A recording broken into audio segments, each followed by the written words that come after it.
in New Orleans. They call the rising sun. Hey guys, Ben Tannehill here again. Seeing as how I redid my favorite animated series list, I decided to redo my favorite movies list and make it bigger and better than the previous. I've seen several movies in the past couple of years that I just had to add to my list. Just like my favorite animated series list, these movies aren't in any particular order.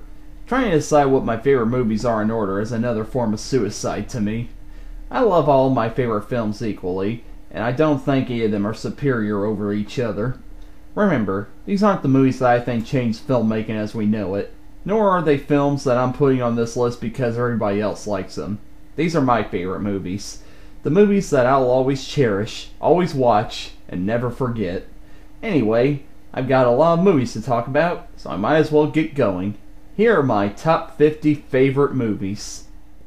Let's start out this big list with The Mask. In the fictional city of Edge City, Jim Carrey plays Stanley Ipkiss, an average man who has nothing exciting going on in his life, and he spends most of his time working and watching cartoons.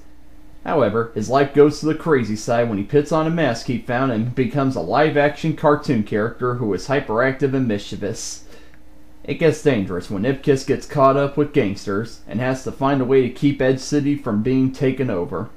Around this time, Jim Carrey was coming off a great success from In Living Color and was breaking out as a movie star, and I think this is his best movie. Although the setting is a dark and foggy city, the overall tone is comedic, which plays off of the contrast of the environment. Also, I love live-action cartoon movies, and this is one of the perfect examples of that obscure genre. The Mask is a hilarious character, incorporating everything that makes the classic Looney Tunes and Tex Avery cartoons great. The CGI effects are also really well done for the time period, as they are able to match the similar style to classic cartoons while still being 3D. The Mask is a unique comic book movie that we don't see much of, which makes it special. It's one smokin' film. Another favorite film of mine is The Rocky Horror Picture Show. A newlywed couple gets stuck in a house being run by a transsexual spaceman who's created the perfect man, and the couple is in for one rough night. I love musicals, and this one is my favorite. I love how self-aware it is. It doesn't take itself seriously, and tries to be as ridiculous as possible, and it pulls itself off well. I'm also a fan of rock music, so I love how the musical style for this movie has a rock and roll feel to it. Unlike some musicals that have songs that really aren't needed, all the songs for this movie are in it for a reason, as each song plays a part in building the plot. Even though this movie is risque in nature, it doesn't push itself as far as it can go to become tasteless. It remains at a stable level of risque, while still treating its viewers like we have brain cells, and stomachs that don't want to get upset. And, being a huge fan of classic horror movies, I love how this film incorporates elements from them, like the haunted house, the hunchback assistant, the science lab, a murder scene, and even has a little bit of science fiction in it. Although it's not for everybody, The Rocky Horror Picture Show is a movie that celebrates the people who we consider weird, takes us into their world, and makes us have fun with them. Another favorite film of mine is Babe. This movie is about a pig that a farmer wins at a fair. The pig tries to fit in on his farm, but he's always getting in trouble. He eventually discovers a hidden talent of sheep herding within him that the farmer notices, and plans to expose to the world, to show that this pig is something special. I love movies that have a theme of overcoming prejudice, and doing something that is out of a character's league, and succeeding at it. To me, this is one of those kids' movies that is an adult movie in disguise. The movie's lesson applies just as much to adults as it does to children. I also love how it has a balance of both humor and drama, as movies that have a variety of genres usually are best told, and are able to keep my interest. This movie also has one of the most famous closing lines of all time, and one of my favorite movie quotes. I also fall in love with Babe's character, as he is an innocent pig growing up in a world that is discriminatory, but he feels that it's best to be understanding of others. I always love to see in films when the young kid and the innocent character are actually making more sense than most of the adult characters. Bottom line, Babe is a film that always manages to put a smile on my face, as it assures me that no matter what society has planned for you, you can always try to break away from that stereotype put on your shoulders, and go on to be something special. That'll do, pig. that'll do. Another one of my favorite movies is Beetlejuice. Alec Baldwin and Gina Davis play a married couple who die, and a new family moves into their house. However, the spirits of the couple want to live in the house peacefully, so they seek the help of a hyperactive bioexorcist named Beetlejuice in order to drive the new family out of their home. Like with all Tim Burton's movies, this movie is a visual masterpiece. The sets and character designs have dark and gloomy styles to them that only could come out of the mind of Tim Burton and nobody else. Also, the cast all do amazing jobs, but the actor who steals the show is Michael Keaton as Beetlejuice. This is a completely different role for Keaton, as it's a lot more charismatic and relies a lot more on dark humor than any of other Keaton's previous roles. Not to mention, all that makeup doesn't help you recognize him. When I'm watching this movie, I keep forgetting Keaton as Beetlejuice. Plus, this is a movie that I think of when I think of Tim Burton's dark sense of humor. It's a comedy that deals with death and contains a lot of jokes that would normally be sadistic and mean-spirited, but in this film, they're executed in a way that makes them hilarious.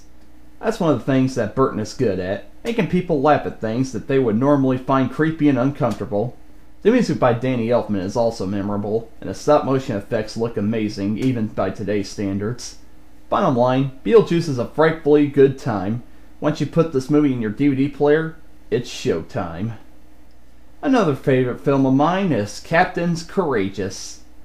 Based off of the novel by Rudyard Kipling, it follows a young, spoiled rich boy named Harvey who gets lost at sea and winds up on a fishing boat where he forms a close relationship with one of the fishermen, Manuel.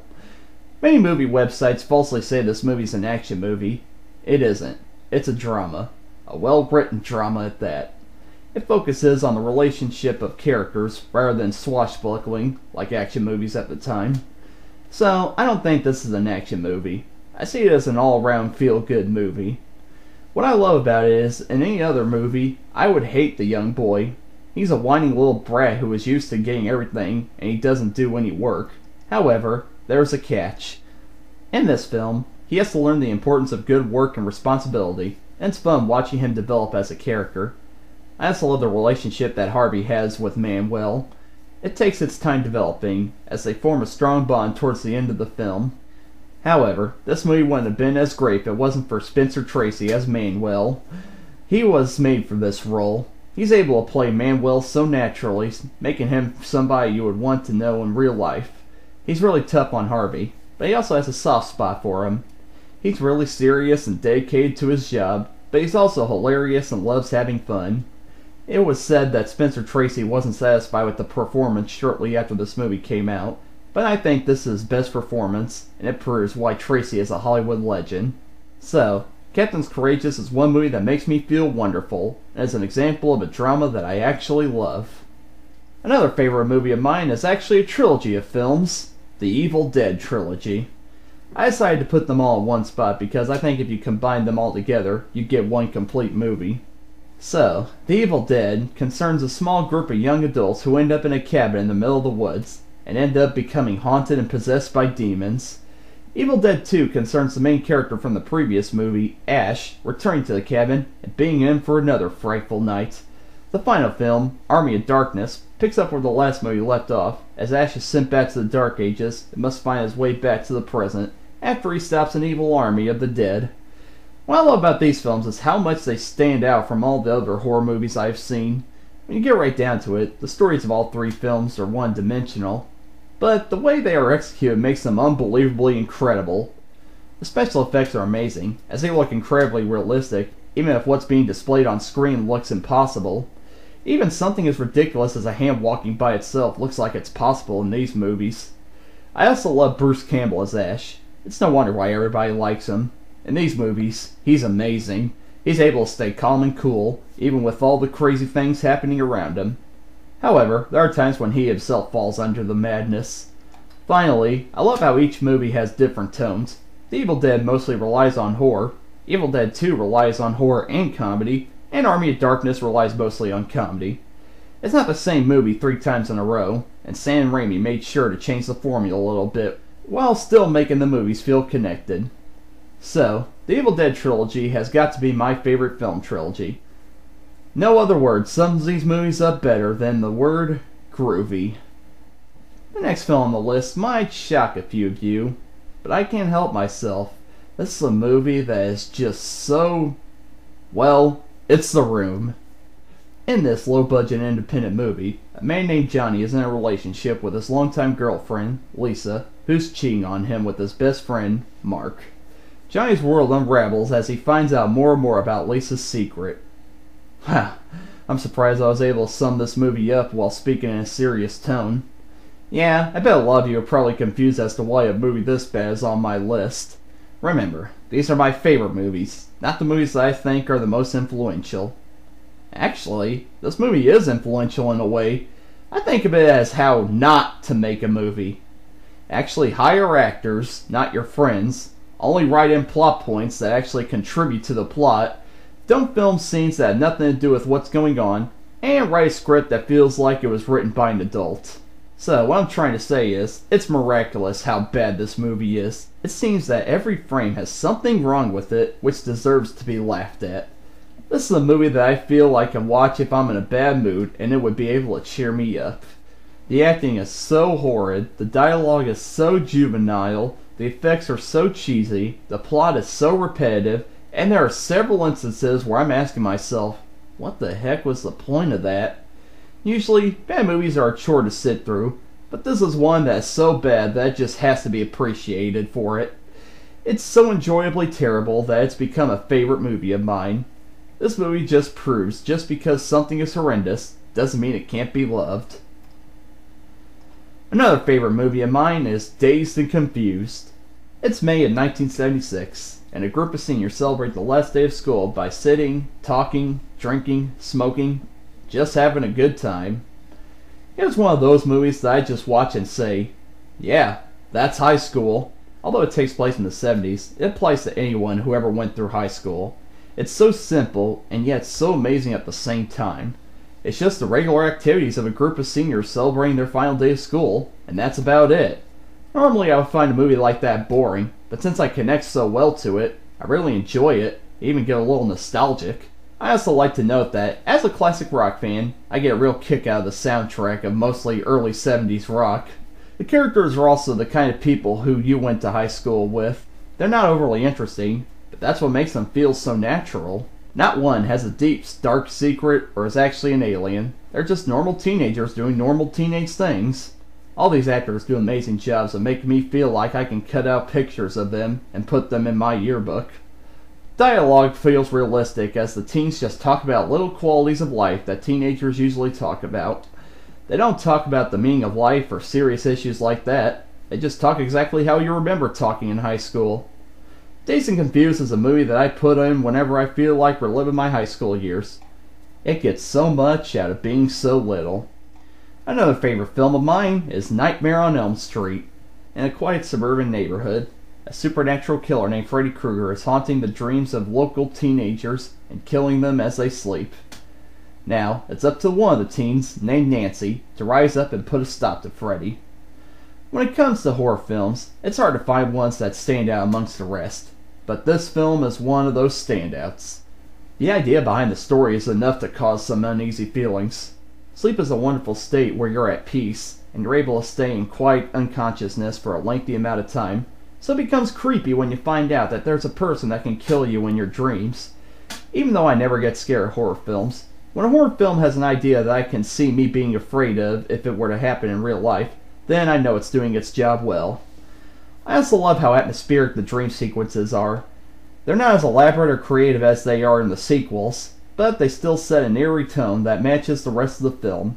Also, the lead character, Nancy, played by Heather Langenkamp, isn't a disposable character. She's a girl that you root for, and she stands up to Freddy and shows that she isn't afraid. There's also a boyfriend, played by a young Johnny Depp. Remember that actor, folks. He's going to be featured a lot more on this list. Finally, the character that steals the show, Freddy Krueger. He's a horror movie villain that doesn't just kill for the heck of it. He likes to play around with his victims, making sure that they're in for some hellish last moments. A Nightmare on Elm Street is one film that I make sure to watch every Halloween, as it's one unique film that knows how to project fear. Another one of my favorite films is Seven Samurai. A small Japanese village is terrorized by a group of bandits so they recruit a team of 7 samurais to help them stop the bandits from stealing everything they own and destroying their village. I don't tend to like long movies, but this is one that manages to keep me entertained despite being 3.5 hours long. Although it's considered to be an action movie, it takes its time to actually build itself up rather than just focusing on the samurai slicing the bandits up. Although the plot seems simple by today's standards, what makes this movie worth sitting through is the characters. Each samurai has their own specific personality that makes them interesting and lovable. My favorite had to be Kiko Chiyo, as he's the party guy who has a great time and is trying to get lucky with the ladies. When he's on screen, you never know what he's gonna do. Going back to the build-up, I love watching how each of these samurais play off each other, and I fall in love with their characteristics. It makes me kinda sad knowing that they're gonna have to go into battle soon. Speaking of the battle, it takes up practically 1.5 hours of the movie. That's right, the battle itself could be a movie on its own. Once the battle starts is when this movie really starts to show why it's considered one of the greatest films ever made. The samurais are intelligent and use smart tactics to fight the bandits. Their masters are setting up traps for the bandits to fall into. The action also ranges from being exciting, suspenseful, and even gets kind of comedic in some spots. Although I love the first 2 hours of this film, final battle always excites me. I always look forward to watching it, seeing moments that I've forgotten about. Seven Samurai is an epic action film that you don't see much of anymore, which is why it's a movie I cling to for how much it stands out from other movies.